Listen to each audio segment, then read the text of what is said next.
Hello. Hello to everyone out there and to you, Dr. Satyarthi. Wonderful to be here with you. Pleasure. Quite an honor. As many of the people in our audience are probably um, engineers, you too have an engineering background, and yet you've dedicated so much of your life to working to eradicating child labor, marriage, and exploitation of children.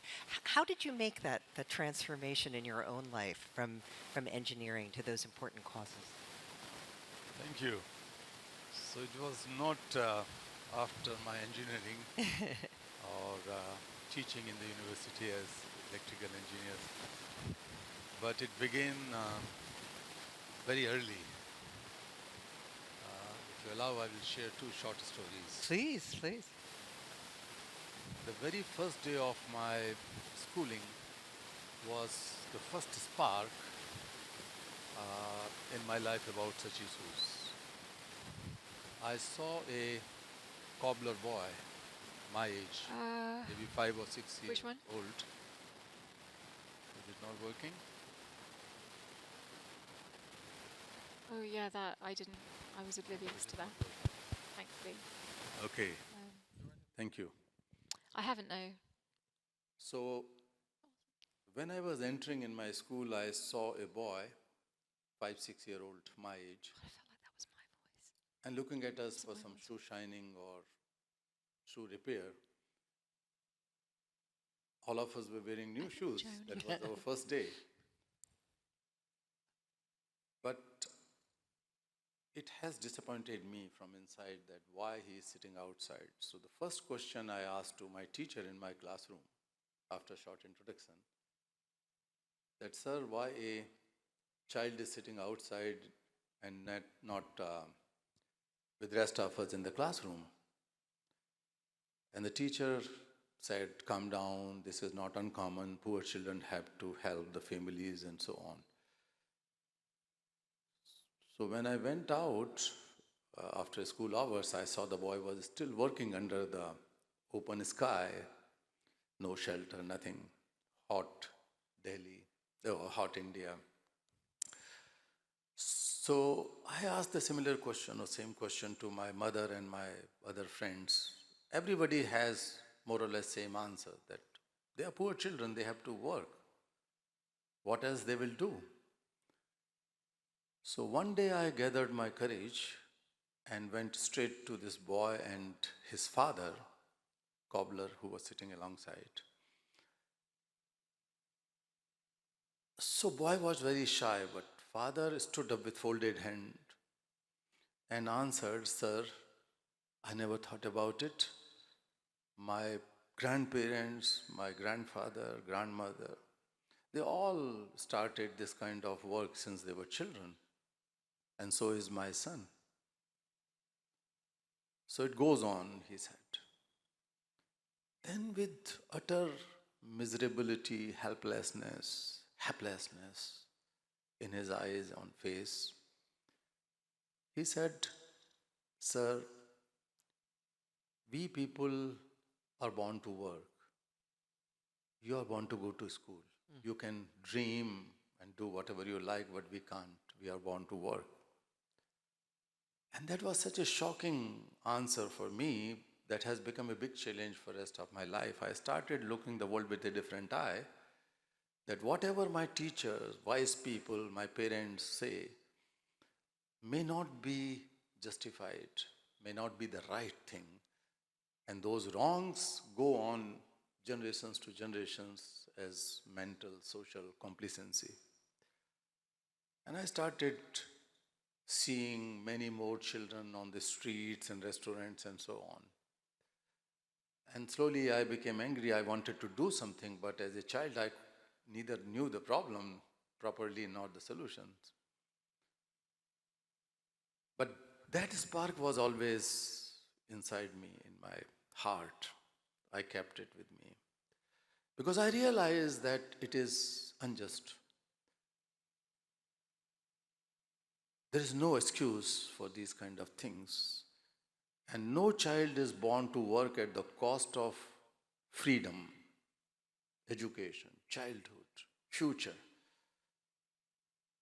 Then I grew up, my parents wanted to make me engineer, so I got scholarship and so on. I was good at science and mathematics courses, so it went on well. But slowly I was making up my mind, and I was involved in similar activity to help needy children and raising the issues against injustices around. So I worked in the university and taught for about 1.5 to 2 years. And I decided to give it up. I come from a humble background. My father was a police constable, and he had a dream, so I had to fulfill that. But my mother had to sell her ornaments and everything for my higher studies after graduation also. So it was difficult, and that's why I worked to repay some of the loan and other things. Then I started a magazine which was dedicated for the cause of children who were most marginalized, abused, exploited, children and women particularly. And one day, this is the second story, one day a father knocked on my door whose daughter was born and grew up in slavery at a brick kiln in India, and she was about to be sold to a brothel. Some agents came to bargain the price, but somehow it was not materialized, deal was not materialized. And this man was holding my feet with one expectation that I am going to write something about his daughter in my magazine. But when I was writing Mary, I realized, I started feeling that if she was my sister, if she was my daughter, what would I do? That was in 1980.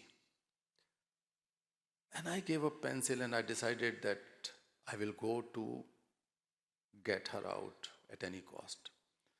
I somehow convinced some of my friends to go with me. And when we went there to rescue that 15-year-old girl named Sabo, the father's name was Basal Khan. So Basal Khan was caught by these slave masters, and we were all beaten up and we were thrown out of the place, that brick kiln area. We had to come empty hands, torn clothes, no shoes, and so on. But I never believed in giving up. I thought that there must be some window, there must be some sort of light somewhere. And then I learned that there is a provision in Indian legal system that was inherited from British, that is called habeas corpus. So with the help of a lawyer, we approached the High Court. And the court has accepted it as a petition, and as a result, we were able to free not only this beautiful sister of mine, 15-year-old Sabo, but 36 children, women and men. That is the first documented or recorded incident of freeing slave children with civilian efforts anywhere in the world. And that was a great success. Yeah, thank you. So Yes. that was the beginning. I never looked back. Because when I was bringing those children on the streets of Delhi from the High Court, they were jumping on the streets as you put frogs inside a bucket and then you open the cover and they run on the here and there, and cars were honking. But women were hugging their children again and again and crying out of joy. Children were crying and jumping out of joy. I have learned about incarnation, liberty, liberation, mukti, moksha, heaven, all kind of things, political liberty and so on, and spiritual as well. But this was the moment of truth for me when I could feel something very special. I could see those tears and feel that these tears of joy rolling down on the face of these mothers, it's like glimpse of God. I don't know who has seen God where, but I could feel God that moment. And since then, my colleagues and I were able to physically liberate 110,000 children and handed over back to their mothers. And I could see these glimpses of God many times. I'm so lucky to see this or feel this thousands of times in my life. So that was the beginning. Oh, And what an incredible beginning. And then obviously in 2014, the Nobel Committee recognized your work with the Nobel Peace Prize, where they specifically said that we're recognizing your work against the suppression of children and young people and for the right of all children to education. But in reading your Nobel acceptance speech, and I really encourage all of you to read the speech, it's absolutely beautiful. You made a particularly eloquent point, I thought, in asking all of us to globalize compassion. And what you've just described is extreme compassion with the people that you were working to serve. Now, in the technology field, we talk a lot about empathy as we're designing new products, as we're looking for ways to serve customers. I'm just curious, are empathy and compassion the same thing? no, actually, as a naive or good human being, you connect other people or connect with the nature, planet, at three different levels, or maybe four, but I'm explaining three. It starts with sympathy. When you feel the suffering or pain of others, you express sympathy, or sometimes you don't express, you keep it inside, but you are sympathetic to someone. That is the outermost circle. The second is little inner circle, and that is empathy. When you feel the suffering of others as your own suffering, that is empathy. Problems of others as your own problem. And that is commonly used phrase, be empathetic, means feel the suffering of others, difficulties of others as your own. But an empathetic person can be burned out after some time, because if she or he cannot make difference in any other's life and cannot solve the problem, then frustration and depression or burning out come. And then the innermost nucleus is compassion. So compassion is the feeling for the sufferings and pains and problems of others as your own suffering, own problem, with a drive, strong drive to end that suffering or to solve that problem. So compassion gives you leadership, courage, resilience. Compassion makes you more innovative to find the solutions around you. You are a solution maker instead of, just feeling suffering and, sit back and cry. So those who are empathetic, they are good people. But more important to be compassionate. And compassion is something which is a biological thing. It is born with us. So think of the first touch between a child and mother after a child is born. There is no better explanation than the compassion. That is biological thing, because that feeling of mother is altogether different. And some neuroscientists did some researches on it, that how the neurocells at that moment are active or are placed in such a way when a child is born. And a child wanted to look for mother's love or care or protection when she or he comes out from the womb. And that is biological also. When I am saying compassion, it is not just a spiritual issue or a value or virtue. It is something which we are all born with. Not only that, every single religion, I emphasize, has the first spark, and that spark of compassion. May it be Jesus, may it be Muhammad, may it be Rama or Krishna, may it be anyone else. Abraham, Guru Nanak Dev, all those great spiritual leaders, or I would say, uh, people call them prophets or avatars or whatever incarnations, they felt the suffering of others, ordinary people, not their brothers or sister or mother, but any other ordinary person, even animals, even the planet. And they reacted in such a way to find the solution of those problems. Similarly, all the revolutions and social transformations in the world were born out of the spark of compassion when someone somewhere felt that this is injustice, this is wrong, this must not be acceptable. Then what was that spark? That spark was compassion. So, compassion is something which is inside each one of us. We need not to borrow from a priest or from a spiritual leader or someone. But what we do, we keep the compassion inside us, and sometimes we create a small circle where your children, your siblings, your mother, father, husband, wife, etc., a few people sit in that circle. But God can never be so meager or stupid, I would say, to give you a small thing. If you are born with some purpose. You are born with something special. And there are two things. One is consciousness, which makes us live. We are living out of consciousness. If we lose consciousness, we die. The body remains. And the second one, which is most important, is compassion. So how to combine these two things? So when you drive on the path of consciousness, then learning, knowledge, technology, finance, all these things come. That's natural. But we should not lose track on other wealth which God has given to us.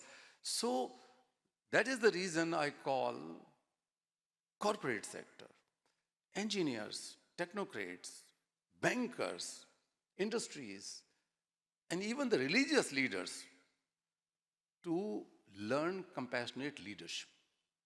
It is not religious thing at all. It is very much neurobiological aspect. It is very much a social norm that has to be practiced in the society to make it better. And that does not remain confined to the people. Then we enter into planet issues. When we are talking about sustainability, it is much more larger. It is not just to be reactive because we are all frightened with global warming and carbon emissions, and these things have to be solved. But we should not lose that core of compassionate behavior and compassion while solving the problems related to planet. So if we see that rivers are drying or oceans are dying and polluted, and air is polluted, and we cannot even breathe properly. I come from India. In Delhi, I live in Delhi, and 3-4 days ago it was severe pollution. We could not breathe properly. So what should be our response to it? Because if we are killing nature or somebody has killed the nature, then our response should be compassionate response, feeling the suffering of Mother Earth as our own suffering, and solve that problem through all possible ways and means. So with the people, with the planet, our relation should be compassionate relationship.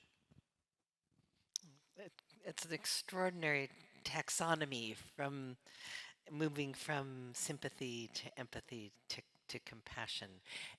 What can you say to this audience here today? These are leaders in financial technology looking to make change in the world. Many of them probably came to this field with the idea of inclusion, of bringing people who have been previously excluded from the financial system. How can you move them from empathy to compassion? And do they have an obligation, as you were saying, as leaders, to make that shift to compassion? Well, as I said before in one sentence that everybody is born with some purpose. And we should not lose. First of all, we should know that we are all sons and daughters of divinity. We have an element of divinity inside all of us. We should not feel ourselves as the part of material. Those who believe in God, those who don't believe in God, even then the consciousness is there. So how to use that consciousness for a right purpose? It's always good to be aspirant for larger things, bigger things, scaling up, profiteering and so on. That's always good. Yesterday with some friends, I was talking that when we talk of profit or say prosperity, it is inside our mind. But it is based on 4 pillars. I cannot sit on a chair with one pillar, that is prosperity. Neither I can sit with a chair which is just people. So 4 P's: people, planet, prosperity, you can call it profit, and peace. So these things are interwoven. You cannot live in peace without having enough resources. But you have enough resources, but if you don't live in peace, then this is worthless, useless.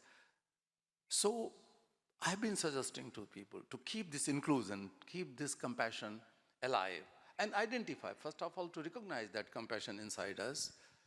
3 major things. The first,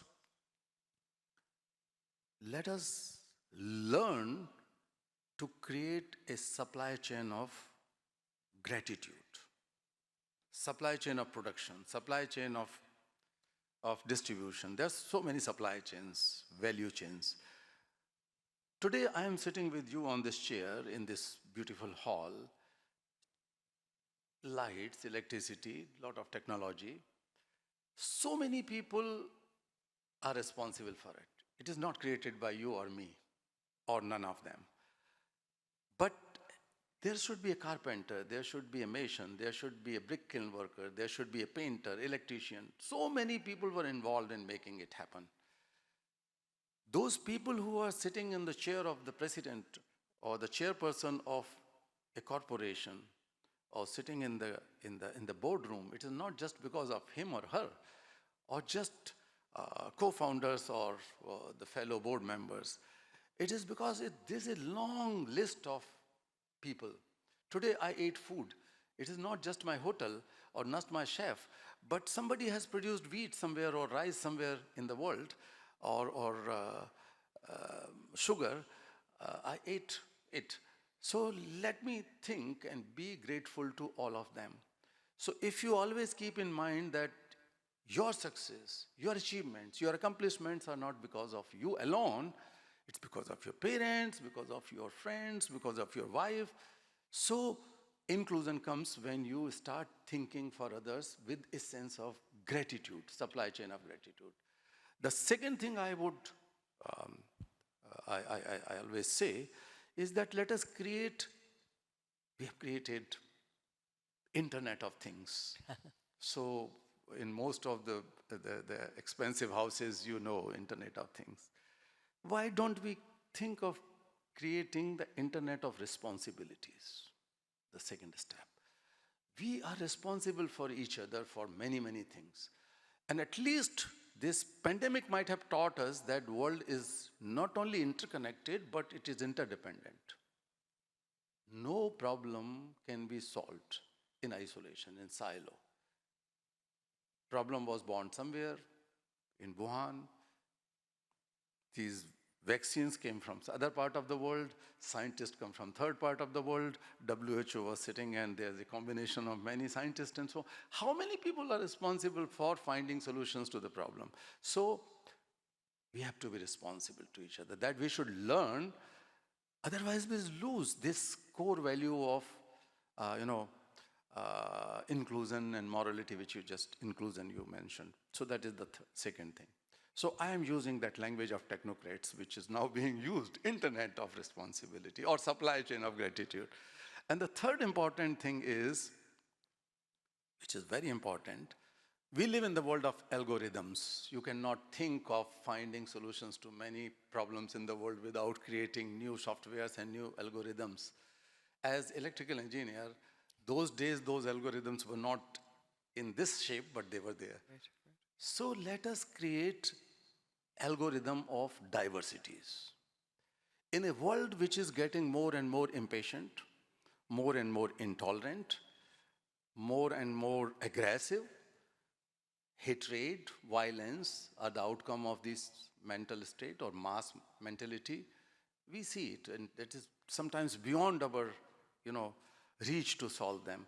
And that's why in our company, in our home, in our school, college, everywhere, police station, we have to learn to create algorithm of diversities. So diversities have their own beauties. So when the data, diverse data, could convert complex problems into fast solutions through algorithms, let us create algorithm of diversities and respect those diversities. They have their own beauty, as I said. With these three basic things, we can keep the compassion alive, the value of inclusion, ethics, morality. And that these are not the preaching thing. I'm not a preacher. I'm an activist. I have been working for 40 years in freeing children from slavery and ensuring their education, rehabilitation, and so on. And that I have learned that we can make difference. If you think that you can sit somewhere on the fences, that is not possible. This morning I saw so many young people running here and there. It's great. They were full of energy. They were full of enthusiasm. That is great. Young people in this fintech, because they are the future. But this is the right time to grab some of those things to make this world a better place. The history of goodness, history is not created by those who just stand on the fences. On the fence they clap, oh, this has done good, that person has done great. Or criticize that he was not able to make the sixer on the cricket ground. They are not creating the history. History is always created. And young people, I'm so fascinated to see you and excited that those who have courage to jump in the ring, they create the history. Take the risk. Have courage. And therefore, they should have big dreams. Not always for themselves, for everyone, for the betterment of humanity and planet. They would emerge as much more stronger leader, happier leader, peaceful leader, not always intense and then going to psychological counselors, what we call. Now in my own organization, there are many young people who are educated in a few of them were educated in Harvard and also in Oxford and other places. They work with me, the young boys and girls. And sometimes in the evening they have to go early and they say, I'm going to have a session. I thought, yoga session? No, I have an appointment with the counselor. Why you need counselor? Why you need counseling? You have created the problem inside your mind, yourself, and then you are going to get rid of it. So we have to find some ways. Not going to temples and mosques always. Those who can find salves, they are good. I don't do it. But even then, I can remain happy because I know my purpose and I put my best to achieve that purpose. And that is make every child free. Every child deserves freedom, education, healthcare, protection. And unless this is not possible, I will keep on doing everything. So these people really, they are so worth people. They can play a very important role through their technology, through their finances, their investment in making this world better. Instead of living in anxiety and tensions and depressions and whatnot, when you do good, the happiness comes and you are a different person. Beautiful. We didn't even get to touch on your latest work on child marriage, which is very important to the work that we do at Women's World Banking. But I know our time is up, and I hope that the audience will join me in the supply chain of gratitude in thanking you so much. I can add a couple of sentences if you allow.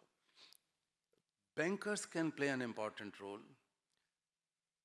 in addressing the serious issue of online child sexual abuse, online child trafficking.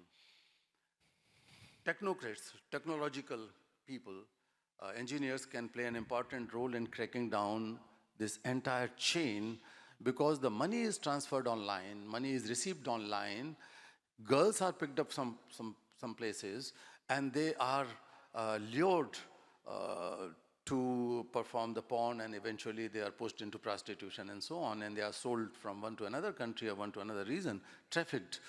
So that could be checked. Secondly, the bankers can take the lead role. They can show the championship, which I experienced in the past with working with some banks in the world, that those who take money from them, borrow money from them, they should be held accountable. First of all, they should be engaged so that they can ensure that no child labor, no child slave, no forced labor is engaged in their production. And that is very much possible. So due diligence in ensuring some of the universal agreed principles of International Labour Organization, OECD, UN Compact and so on, these things could be brought into the money lending and transfer of money. So they can play a lead role in so. That would be my hope here, that some of the engineers will come forward and say that we will make those solutions to crack down those online abusers of children. We can find some solutions to ensure that child labor, child slaves are not involved in any sort of money transaction, as well as that bankers' money or investors' money go to some local companies, the startups and so on. Right from the beginning, a startup should make sure, and the investor should make sure that children must not be, it should not be that profit and that prosperity and that scaling up should not be on the backbones of those poor girls and boys, because these girls and boys are our children. They are our sisters and brothers. That sense should prevail right from the beginning among the bankers, in companies, the startups, as well as engineers and technologists. Thank you so much for that very, very specific guidance to us, and thank you so much for your work. Please join me in thanking My Dr. pleasure. Satyarthi. Thank you. Thank you.